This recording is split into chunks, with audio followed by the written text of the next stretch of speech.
There are moments in your life that act as anchors, points in time so dense with feeling that your memory orbits them forever. They are not always the loudest moments, not the grand declarations or the shattering collapses. Sometimes they are impossibly quiet. Sometimes a moment is just the weight of another person's head on your shoulder in a dimly lit room, the soft cadence of their breathing the only sound against the distant hum of the city.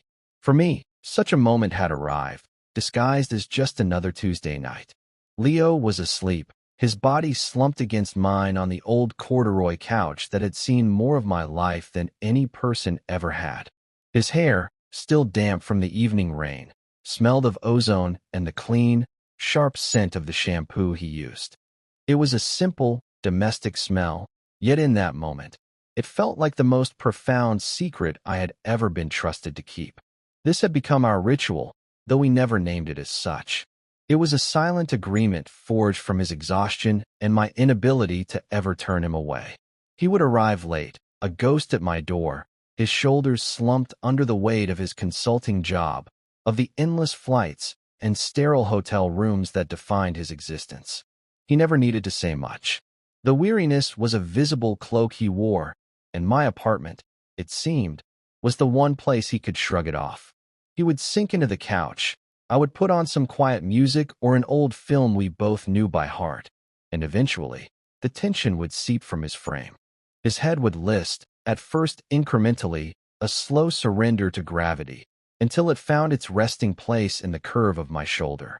And I would sit there, every muscle tensed, my own breathing shallow, caught in a state of suspended animation, terrified that the slightest movement might break the spell. It was a strange and agonizing form of bliss. To understand the precarious beauty of that moment, you have to understand the architecture of the silence between us. You have to go back to the beginning, to the foundation of what we were. We met in a way that feels almost laughably mundane in retrospect, a footnote in the grand, sprawling narrative of a city that forces strangers into temporary intimacy every second of every day. We were just two people sharing an Uber during a sudden downpour, the kind of torrential summer storm that turns streets into rivers and sends everyone scrambling for cover. I was coming from a gallery opening where one of my photographs had been on display, a stark, black and white shot of a lone pier dissolving into fog. I was feeling that strange, hollowed-out mixture of pride and imposter syndrome that always followed such events, my mind a buzzing hive of self-critique. I was staring out at the rain-streaked window, watching the neon lights of the city blur into abstract watercolors, when the car pulled over and the back door opened. He slid in with a gust of cool, damp air, bringing the scent of wet pavement and rain with him. He was a flurry of motion, shaking water from his dark hair, droplets flying like tiny crystals in the car's interior light. He offered me a quick, apologetic smile. His teeth were impossibly white against the flush of his skin. "Sorry about that," he said, his voice a low, warm hum that seemed to cut right through the percussive drumming of the rain on the roof. "Looks like we're both trying to escape the deluge." I remember just nodding, my own voice suddenly feeling like a clumsy, foreign instrument. It was his voice that struck me first. It wasn't loud or booming. It was something quieter, richer. It had a texture to it, like worn velvet, a resonant baritone that made the small, enclosed space of the car feel both smaller and infinitely more significant. It was a voice that made you want to listen, to lean in closer. He introduced himself as Leo. I told him my name was Julian. We fell into the easy, inconsequential chatter of strangers thrown together by circumstance. He asked what I'd been doing, and I mumbled something about a gallery, feeling suddenly shy about my work. To my surprise, his eyes lit up with genuine interest. He wasn't just being polite. He asked about my photography, what I liked to shoot, what drew me to it. He spoke about his own job, a software consultant, with a kind of self-deprecating humor, describing it as telling people how to use things they already bought. He had a way of making you feel seen, of turning a generic, shared ride into a real conversation. He listened with an intensity that was rare, his gaze steady and focused, his head tilted just so. For those 15 minutes, suspended in the rain-lashed darkness of the city, I felt like the most interesting person in the world. When the car arrived at my stop first, I felt a sharp, unexpected pang of disappointment. The conversation had been a small, warm light in the middle of a storm, and I wasn't ready for it to be extinguished. As I fumbled for the door handle, a strange impulse took over. It was completely out of character for me, a man who treated his privacy like a fortified city. "Hey," I said, my voice a little too loud. "This is random, but I have a coffee maker that actually works. If you're ever in the neighborhood and need to escape bad office coffee." It was a clumsy, ridiculous offer. But Leo didn't laugh. He just smiled, a slow, genuine curve of his lips. He pulled out his phone. "I'm going to hold you to that," he said, and his voice, even in that simple phrase, held a promise. We exchanged numbers, and as I stepped out into the misty drizzle, I watched the car pull away, the red tail lights shrinking into the wet darkness. I stood on the pavement for a long time, the rain soaking into my jacket, replaying the sound of his voice in my head. It was a voice that made me rethink everything I thought I knew about the quiet, ordered solitude I had so carefully constructed for myself. That clumsy offer, born of a moment's impulse, became the cornerstone of our friendship. A few days later, he texted, "Is the legendary coffee maker available for a tasting? AM in your area." I remember staring at the message, my heart hammering against my ribs. It felt like a test. I typed and deleted a dozen responses before settling on a simple, "Doors open." That became our shorthand.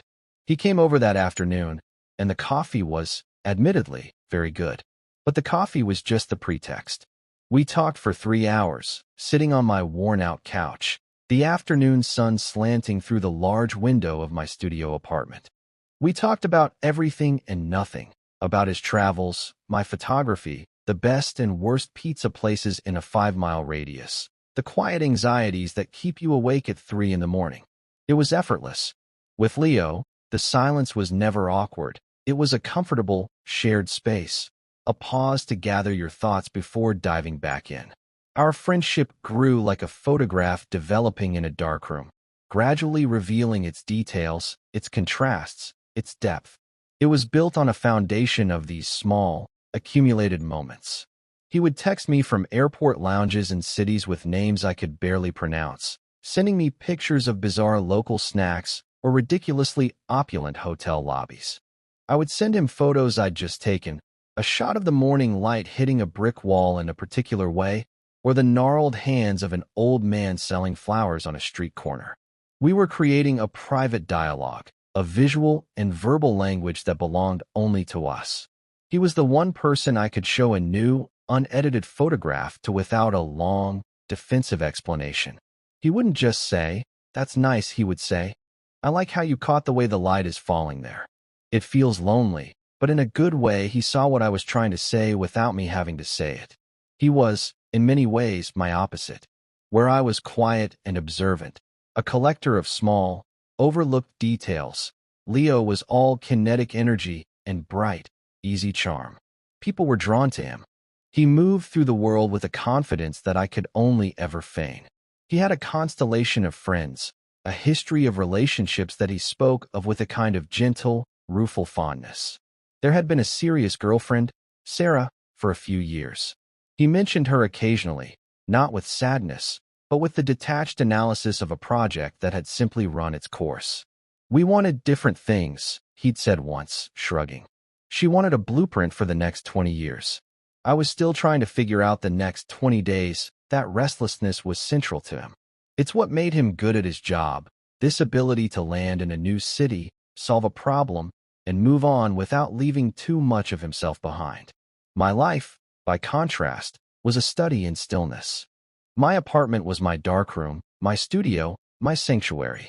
My work required patience, waiting for the right light, the right moment, the right expression. I had built my world around a predictable, calming routine. I would wake with the sun, walk the same routes through the city, finding new details in the familiar, and spend my evenings editing, the glow of the monitor my only companion. It was a solitary existence, but I had convinced myself it was a fulfilling one. I had my work, and that was enough. Or so I thought. Leo's arrival in my life was like a sudden, unexpected shift in the weather. He was a warm front moving into my cool, stable atmosphere, bringing with him the possibility of storms and sunshine I hadn't realized I was missing. It didn't take long for me to realize that my feelings for him had trespassed the neatly defined borders of friendship. It wasn't a single, dramatic moment of revelation. It was a slow, creeping realization, a gradual accumulation of evidence. It was the way my stomach would drop when his name flashed on my phone. It was the way I found myself saving articles or funny pictures specifically to send to him, small offerings to brighten his day in some sterile hotel room. It was the way I would find myself mapping his travels, a silent observer of his trajectory across the country, feeling a strange sense of relief when his flight landed safely. Most of all, it was the ache I felt when he talked about his dating life, the casual mentions of a woman he'd met for drinks or a date that had gone nowhere. I would listen, nod, offer the requisite friendly advice, all while feeling a part of me quietly closing off, building a higher wall around a secret I knew I could never share.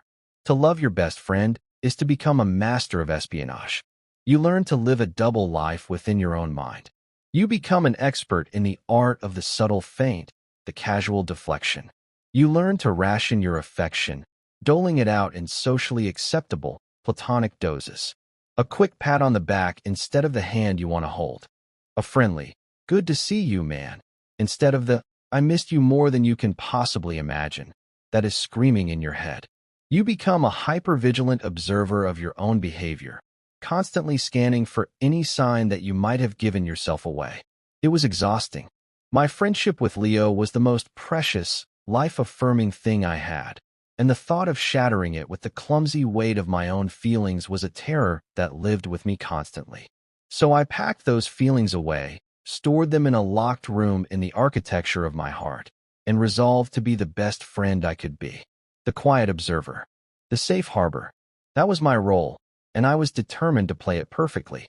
The shift began subtly, as most significant changes do. It wasn't a sudden cataclysm, but a slow change in pressure, a gradual lowering of the sky.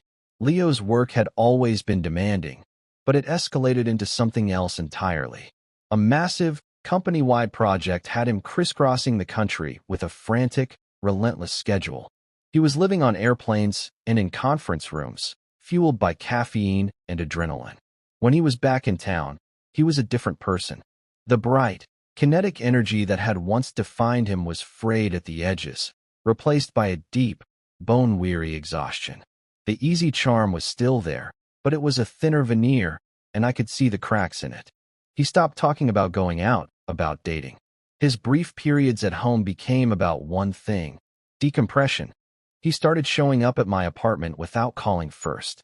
I'd hear a soft knock on the door late at night, and I'd open it to find him standing there, his laptop bag slung over his shoulder, his tie loosened, his eyes shadowed with fatigue. He looked like a soldier returning from a war I couldn't see. "Hey," he'd say, his voice rough. "Sorry to just show up. I just couldn't stand the thought of my own empty place." His apartment, a sleek, minimalist space in a modern high-rise, had always felt more like a hotel suite than a home. It was a place he stayed, not a place he lived. My apartment, with its mismatched furniture, its stacks of art books, the faint, lingering smell of photographic chemicals, was cluttered and lived in. It was a home, and it seemed, more and more, that it was becoming his home, too. I would never hesitate. "Doors always open," I'd say, stepping back to let him in. He would drop his bags by the door with a heavy thud, the sound echoing the release of a burden. He'd shed his jacket, peel off his shoes, and collapse onto the couch as if his strings had been cut. I would make him tea, or sometimes, if I knew he hadn't eaten, I'd heat up some leftovers. We wouldn't talk much on those nights. The easy, effortless chatter of our early friendship was replaced by a different kind of communication, something quieter and more profound.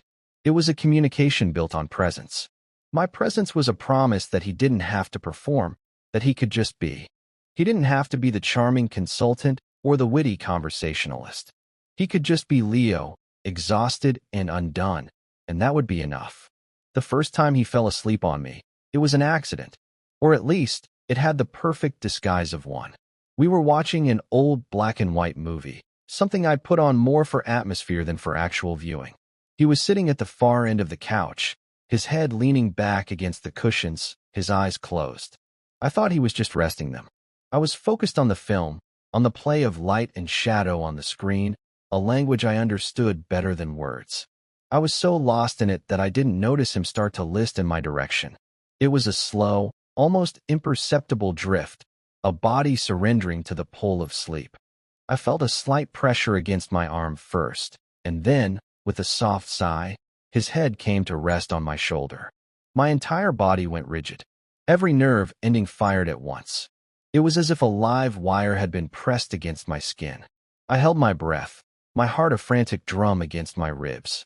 I was intensely aware of every point of contact. The surprisingly soft texture of his hair against my cheek, the warmth of his body seeping through the fabric of my shirt, the slight weight of his head on my shoulder. It was the most terrifying and most wonderful thing I had ever felt. A million thoughts screamed through my mind. Should I move? Should I wake him up? Is this weird? Does he know what he's doing? But beneath the panic, there was a deeper, quieter feeling, a profound sense of rightness. It felt like a missing piece of a puzzle I didn't even know I was solving had just clicked into place. I didn't move.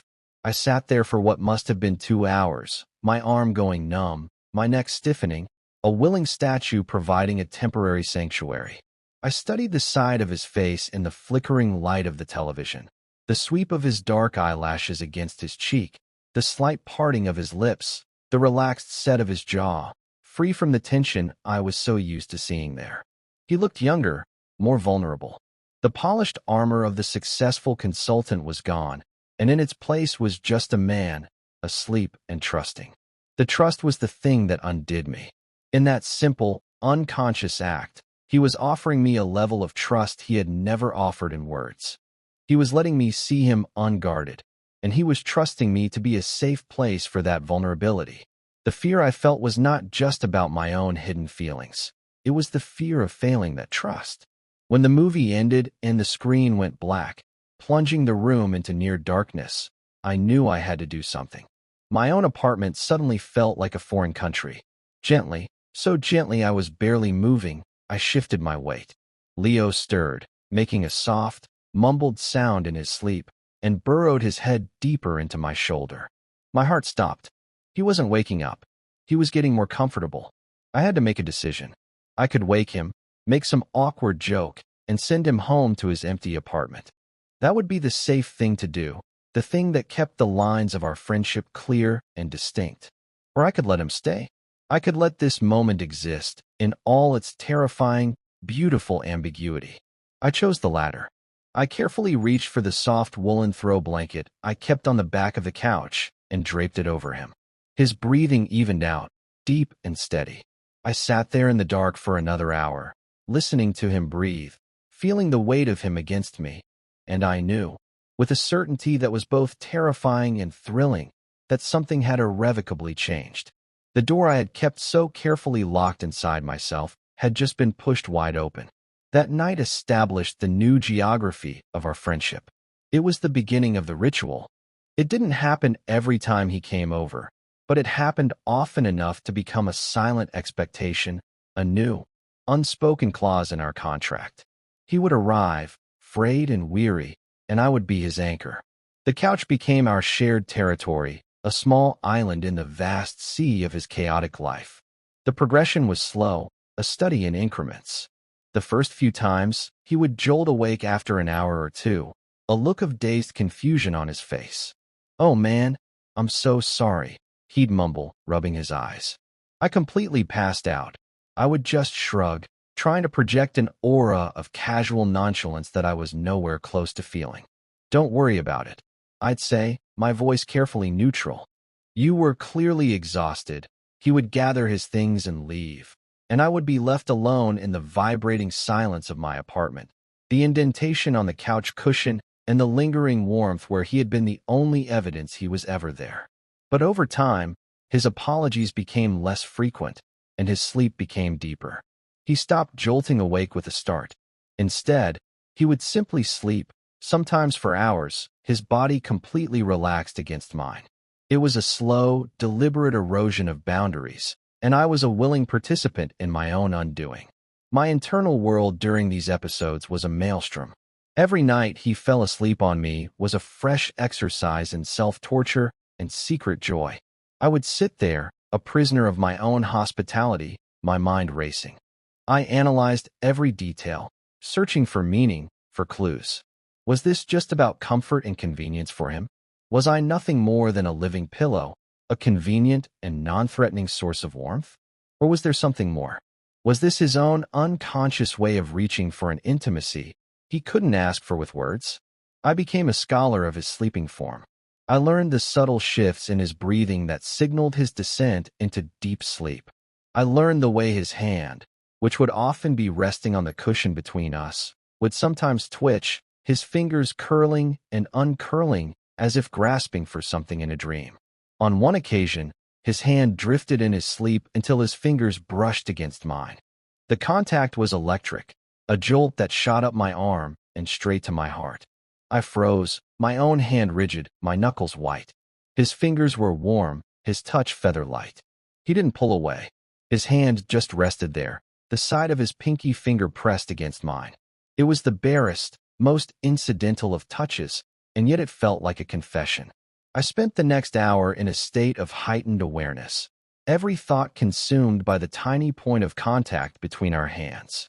I was terrified he would wake up and realize what was happening, but a larger part of me was terrified that he would move his hand away. He didn't. He slept on, and our hands rested together in the quiet darkness, a silent, fragile bridge between two separate islands. The anxiety was a constant companion. I lived in fear of misinterpretation. My mind was a courtroom, with one part of me acting as the prosecutor, presenting the evidence. The increasing frequency of his visits, the deepening intimacy of his sleep, the trust, the touch. This was not how platonic friends behaved.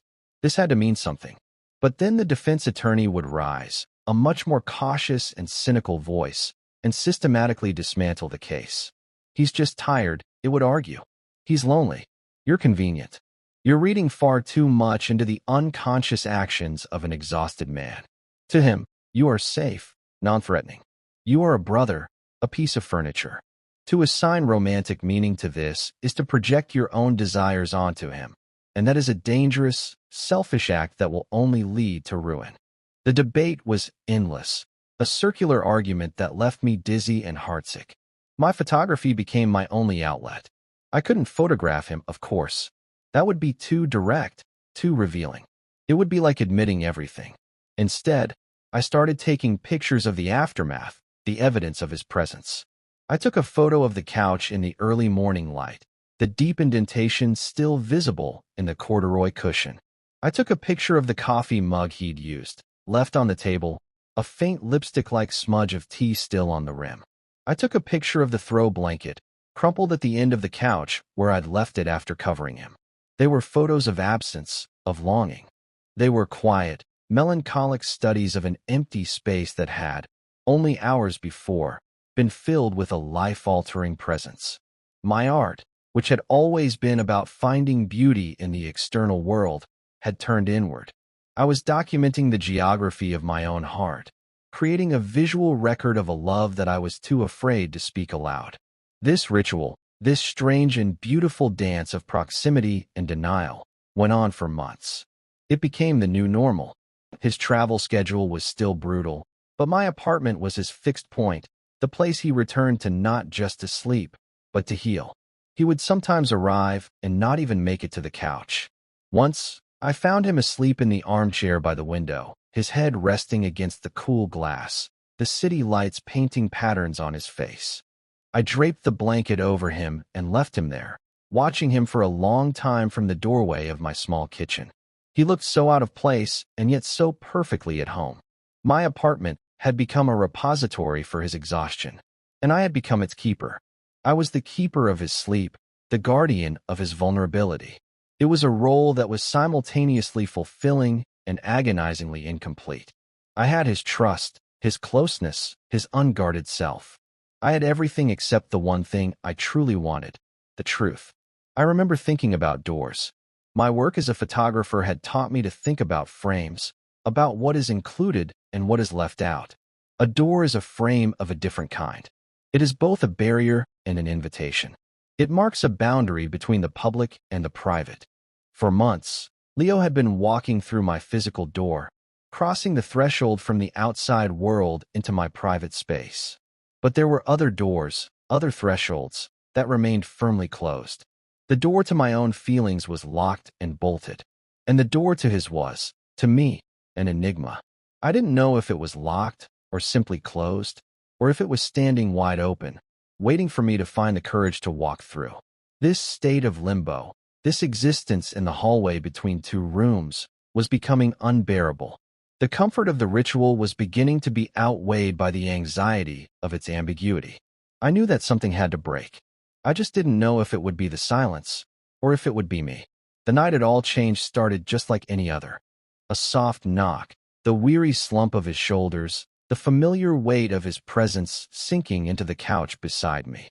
The rain was back, a gentle, persistent patter against the window pane, a soft percussion accompanying the quiet hum of our shared space. He was quieter than usual, a deeper level of exhaustion etched into the lines around his eyes. He had just returned from a grueling 3-city trip in 4 days, and he looked hollowed out, a pale imitation of his usual vibrant self. I made him tea, and he held the warm mug in both hands as if it were a source of life. We didn't even bother with a movie. We just sat in the dim light of my single-floor lamp, listening to the rain. He didn't lean against me right away. He sat with his head in his hands for a long time, his elbows resting on his knees. I could feel the waves of misery rolling off him. I wanted to reach out, to put a hand on his back, to offer some physical comfort, but I was frozen by the old, familiar fear. The rules of our ritual were clear. He had to be the one to initiate. He had to be asleep, or on the verge of it, for the physical contact to be permissible. For me to initiate it while he was awake and lucid would be to cross a line, to change the game entirely. So I waited, my hands clenched into fists in my lap, my heart aching with a useless, silent sympathy. Finally, he sighed, a long, shuddering exhalation, and leaned his head back against the couch cushions. He stared at the ceiling for a while, his eyes unfocused. "I'm so tired, Jules," he said, his voice barely a whisper. It was the first time he had ever used that nickname for me. It was so simple, just a shortening of my name, but it landed in the quiet room with the force of a physical blow. It felt intimate, familiar, something earned. "I know," I said, my own voice equally soft. "Get some rest." He closed his eyes. The minutes stretched on, marked only by the sound of the rain and our breathing. I watched him, waiting for the familiar, slow drift, the surrender to sleep that would bring him to my shoulder. But it didn't come. He remained still, his eyes closed, but I could tell he wasn't asleep. There was a tension in his jaw, a slight furrow in his brow. He was awake. He was thinking. Then, he turned his head and opened his eyes.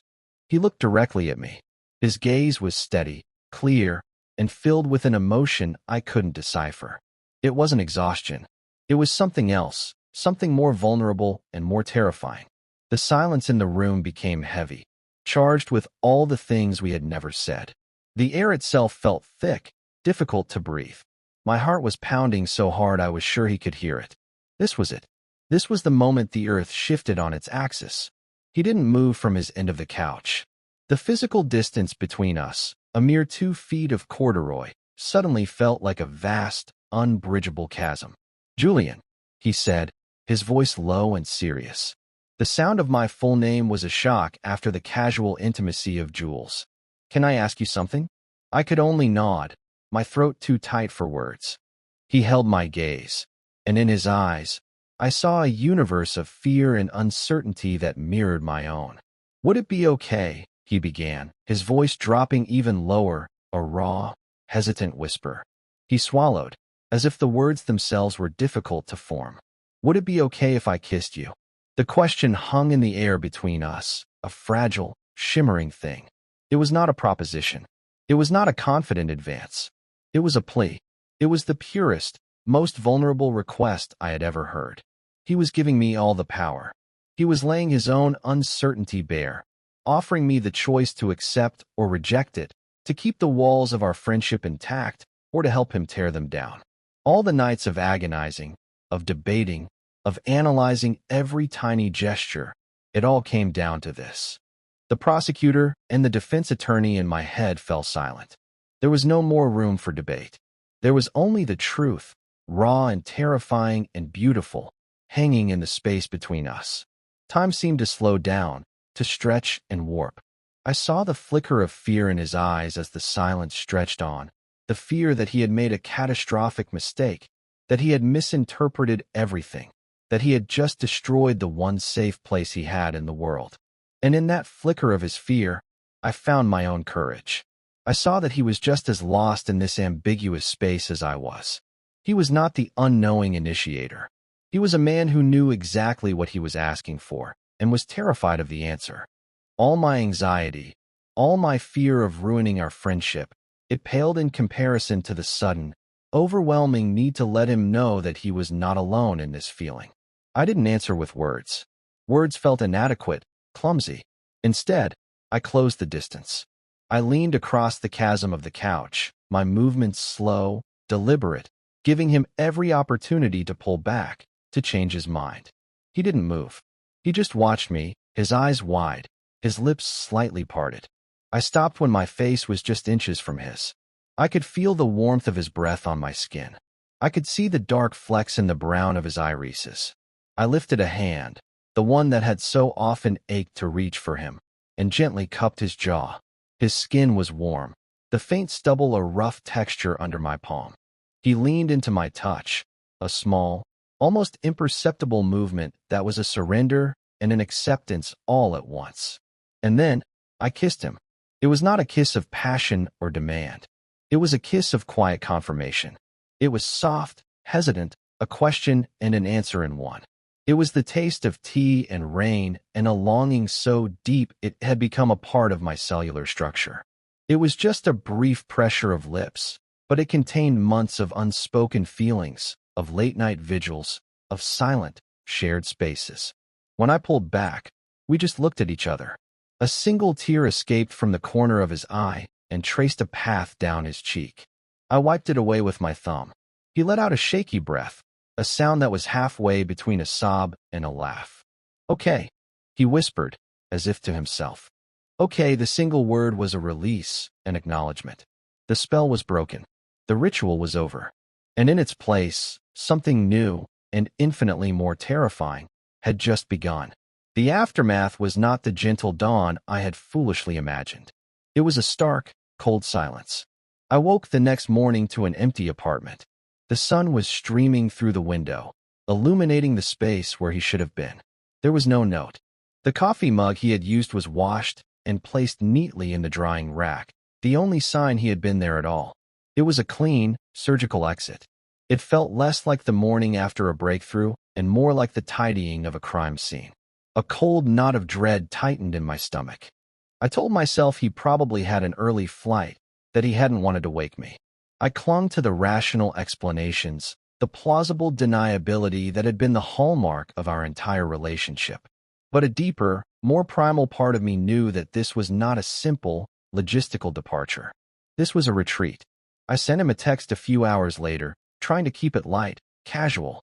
"Hope you got off to your flight okay. Coffee's on." The three little dots that indicated he was typing appeared, and my heart leaped. They appeared, and then they vanished. Then they appeared again, and vanished. This went on for a full minute, a tiny, agonizing digital dance of indecision.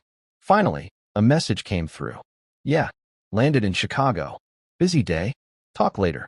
The words were clipped, impersonal, devoid of the warmth and easy familiarity that had defined our communication for over a year. Talk later felt less like a promise and more like a dismissal. The knot in my stomach turned to ice. The next few days were a special kind of hell. It was the silence that was the worst. The constant, humming silence of my phone. The silence that had once been a comfortable space between us was now a weapon, a vast, empty expanse filled with my own anxieties and fears. I replayed the kiss over and over in my mind, dissecting it from every angle. Had I been too forward? Had I misread his question? Had he woken up in the cold light of day, filled with regret and panic? The defense attorney in my head was back with a vengeance, shouting, "I told you so. You broke the one rule. You forced the issue. You took his exhaustion and his loneliness and you twisted it into something it wasn't. And now you've lost him." I was drowning in self-recrimination. The joy and relief of that moment had been completely eclipsed by the terror of its consequences. I tried to go about my life. I went for walks, my camera hanging heavy and useless around my neck. The world, which had always been a source of endless visual fascination, seemed flat and gray. The light was all wrong. The compositions were all empty. The city felt like a collection of meaningless shapes. My work, my sanctuary, had been invaded by my personal turmoil. Every shadow reminded me of the dim light in my apartment. Every doorway reminded me of him standing on my threshold. He was everywhere and nowhere. After a week of this radio silence, a week of my texts going unanswered, of my calls going straight to voicemail, the ache turned into a slow, burning anger. It wasn't just my hurt. It was the injustice of it. He had asked the question. He had initiated the crossing. He had knocked on a door, and when I had opened it, he had run away. I couldn't live in that hallway anymore. I couldn't live with the ambiguity. I needed to know, even if the truth was the worst thing I could imagine. I needed to hear it from him. One evening, after another day of torturous silence, I made a decision. I looked up his flight schedule online, a feat of digital stalking I wasn't proud of but felt was necessary, and saw that he was due to land back in town that night. I knew he wouldn't come to my apartment. He would go to his own sterile, empty place, the one he had been avoiding for months. So I went there. I stood across the street from his high-rise building, a place I had only been to once long ago. It felt like enemy territory. I waited in the cool night air, my hands shoved in my pockets, feeling like a fool. After about an hour, a cab pulled up. He got out. Even from across the street, under the orange glow of the streetlights, I could see the exhaustion in his posture. He looked smaller, somehow, defeated. He walked toward the entrance of his building, his head down, and I took a deep breath and crossed the street. "Leo," I called out. My voice sounded strange, thin in the open air. He froze, his hand on the glass door of the lobby. He didn't turn around for a long moment. I could see his reflection in the glass, a distorted, shadowed version of his face. When he finally did turn, his expression was one of pure, hunted dread. He looked like a man who had been caught. "Julian," he said, his voice barely audible. "What are you doing here?" "You know what I'm doing here," I said, my voice harder than I intended. I walked right up to him, closing the space between us. I needed him to see me, to not be able to look away. "You can't just do that, Leo. You can't ask a question like that, and then just disappear. You don't get to do that." "Not to me," my voice cracked on the last two words. All the anger I had been nursing evaporated, replaced by the raw, aching hurt underneath it all. He finally looked at me, and his face was a ruin of confusion and shame. "I know," he whispered. "I'm sorry. I freaked out. I said, my voice rising with disbelief. "You asked me, Leo. You asked me if you could kiss me. And I said yes. In what universe does that warrant freaking out and ghosting your best friend for a week?" "This is the universe," he said, his voice suddenly filled with a desperate frustration.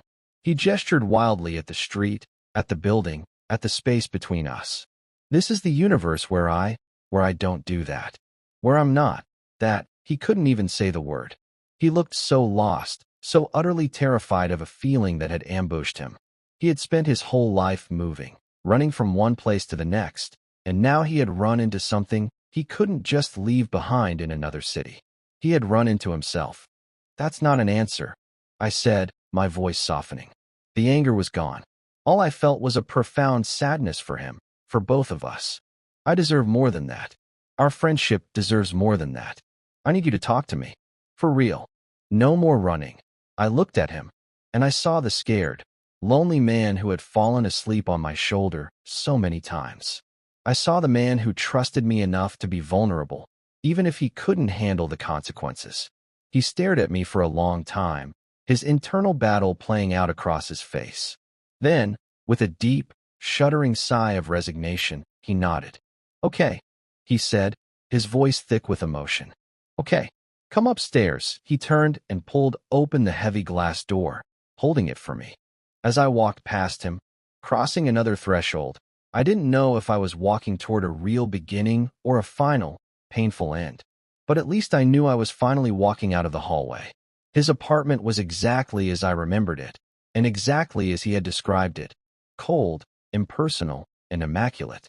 It was the architectural equivalent of a polite but distant handshake.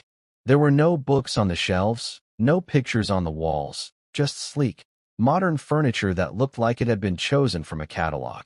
The air was still and sterile. It was the antithesis of my own cluttered, chaotic, lived-in space.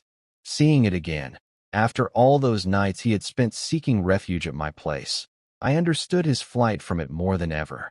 This wasn't a home, it was a waiting room. He didn't turn on the main lights. He just switched on a small lamp in the corner, casting long, dramatic shadows across the room. It felt like we were on a stage, about to perform the final act of a play we hadn't rehearsed. He walked over to the floor-to-ceiling window and stood there, his back to me, looking out at the glittering, indifferent city skyline. I remained by the door, unsure of my place in this sterile landscape. The silence stretched, but this time it was different. It wasn't the silence of avoidance. It was the heavy silence of gathering thoughts, of finding the right words. "I've spent my whole life being one kind of person," he began, his voice low, his reflection a faint ghost in the dark glass. "The easygoing guy, the one who gets along with everyone, the one who dates women like Sarah, the one who is supposed to follow the blueprint. Even if I pretend I'm rebelling against it." He paused, tracing a line on the condensation of the window with his finger. "My life is built on a certain kind of forward momentum. New city, new project, new problem to solve.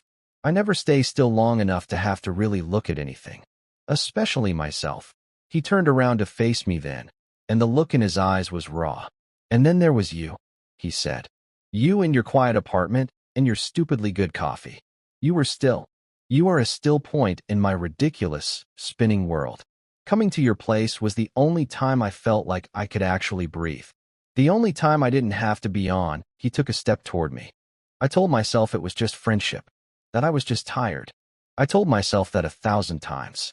Because that was a story that made sense. It fit the blueprint, but it wasn't the truth, was it?"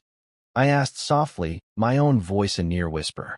He shook his head, a slow, painful movement. "No," he said. "The truth is, falling asleep on your couch started to feel more like coming home than walking into my own apartment ever did. The truth is, I started rearranging my travel schedules, taking insane red-eye flights, just to get one more night in town, one more night on that couch. The truth is," he took another step closer, his voice dropping, "the thought of you became the anchor. Not the place. You." My heart ached, a painful, beautiful ache. All those nights I had sat there, wondering if I was just a piece of furniture to him. He had been rearranging his entire world just to be near me. We had been living the same secret, just on opposite sides of a wall of silence. "So when I kissed you," he continued, his voice thick with shame, "or when you kissed me, it was like the blueprint I'd been living by was suddenly set on fire. Everything I thought I knew about myself, about what I wanted, it all just burned. And it terrified me, because I had no idea what to build in its place.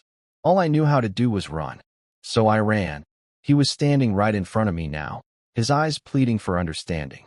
"It was a cowardly, stupid, awful thing to do. And I am so sorry, Julian. I hurt you. I hurt the one person who has ever made me feel safe." The confession, the apology, the raw, unfiltered truth of it all washed over me, extinguishing the last embers of my anger and hurt. All that was left was the man in front of me, a man who was just as scared and confused as I had been, a man who had finally stopped running. I reached out and took his hand. His fingers were cold. He curled them around mine, his grip tight, desperate. "You did hurt me," I said, my voice steady and clear. But I think I understand. We were both terrified of burning the blueprint. I looked at our joined hands. But maybe it needed to burn. Maybe it was never the right plan to begin with. A tear slipped down his cheek, the second one I had seen him shed. But this one wasn't from fear. It felt like relief. So what do we do now, he whispered. What do we build now that the old place is just ashes? I squeezed his hand. I don't know, I admitted. I don't have a blueprint, Leo. I never have. My whole life is just waiting for the right light, finding the right frame. But I think we start by not running, by staying still. Together, he let out a shaky breath and nodded, a slow, definitive nod of acceptance. Okay, he said. Still. I can try still. With you, he lifted his other hand and gently touched my face, his thumb tracing the line of my jaw, an echo of my own gesture from what felt like a lifetime ago. Can we go home? He asked. And the way he said it, I knew he wasn't talking about his apartment. We didn't talk much on the walk back to my place. We just held hands, our fingers intertwined, a silent, solid promise in the cool night air. When we got to my door, I unlocked it and pushed it open, stepping aside to let him in. He walked in, dropped his bag, the same bag he had dropped 100 times before, and turned to face me. The apartment was dark, quiet, waiting for us. It felt different this time, charged with a new potential. The ambiguity that had haunted it for so long had been exorcised. He didn't move toward the couch. He just stood there, in the middle of the room, looking at me. I don't want to fall asleep on you by accident anymore, Julian, he said, his voice soft but firm. I want to choose it. I want to choose you. My heart felt like it was going to burst. Okay, I whispered. I choose you, too. He closed the remaining distance between us and kissed me. This kiss was nothing like the first. There was no hesitation, no fear. It was a kiss of profound, bone-deep relief. It was a kiss that said, I'm here. I'm not running. I'm home. It was a kiss that held the promise of 1,000 quiet mornings, of coffee shared without pretext, of a door that was no longer just open, but a threshold we had finally, bravely, crossed together. The days and weeks that followed were a process of gentle recalibration. We were learning a new language, or rather, we were learning to speak the language we had been communicating in silently for months. There were no grand, romantic pronouncements. Our new beginning was built on the same foundation as our friendship, small, quiet, accumulated moments. It was Leo, waking up beside me in my bed, not on the couch, and blinking in the morning sun as if seeing it for the first time. It was the sight of his toothbrush, a stark, bright blue, sitting next to mine in the cup by my sink, a small, domestic flag planted in new territory. He still had to travel for work, but the dynamic had completely shifted. His departures were no longer a source of anxiety for me. They were now punctuated by long, lingering kisses at the door and the solid, comforting promise of his return. His texts from airport lounges changed. Instead of just funny pictures, he would send messages like, "The coffee here is terrible. I miss yours. I miss you." And I would reply, "Come home soon." 3 simple words that now held the weight of our entire world. His apartment, the sleek, empty high-rise, was gradually dismantled. He brought things over to my place in stages. First a box of books, then his favorite cast-iron skillet, then a stack of his softest sweaters. My apartment, once my solitary sanctuary, was slowly, organically, becoming our shared space. He didn't move in with a formal declaration. He just seeped into the corners of my life until it was impossible to imagine them without him.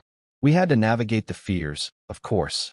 One evening, as we were cooking dinner together, a comfortable, easy silence between us, he suddenly stopped chopping vegetables and looked at me, a shadow of the old anxiety in his eyes. "Are you ever scared?" he asked. "That this is fragile? That we build it on something strange, on my exhaustion and your patience?"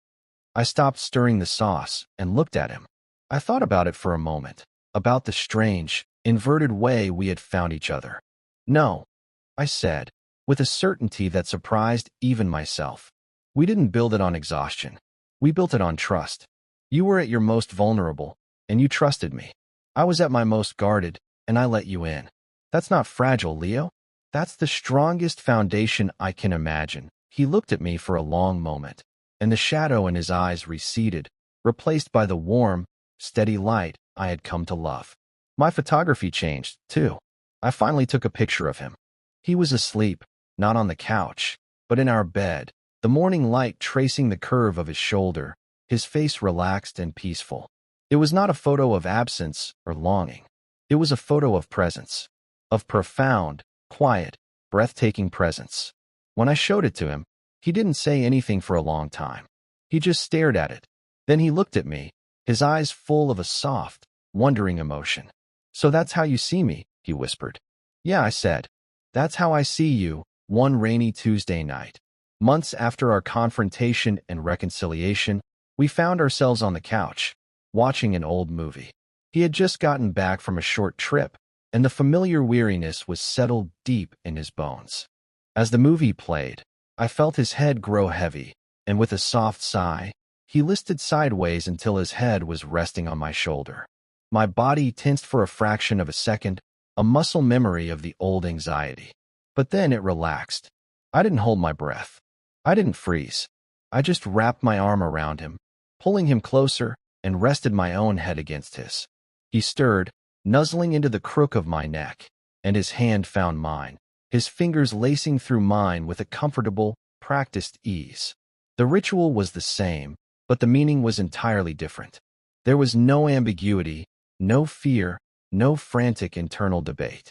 There was only peace. The quiet, unshakable peace of being exactly where you are supposed to be. In the end, we are all just a collection of stories we tell ourselves. For a long time, Leo's story was that he was a man in constant motion, and my story was that I was a man who was safest in solitude. We had built our lives on these narratives, these blueprints that felt safe and predictable. But what we discovered, in the quiet, dimly lit space of my living room, was that sometimes the most beautiful stories are the ones that are written together, in a language that has no need for words. They are written in the weight of a head on a shoulder, in a shared mug of tea, in a door left open. They are written in the brave, terrifying, and ultimately healing act of choosing to stay still and realizing that you have finally come home.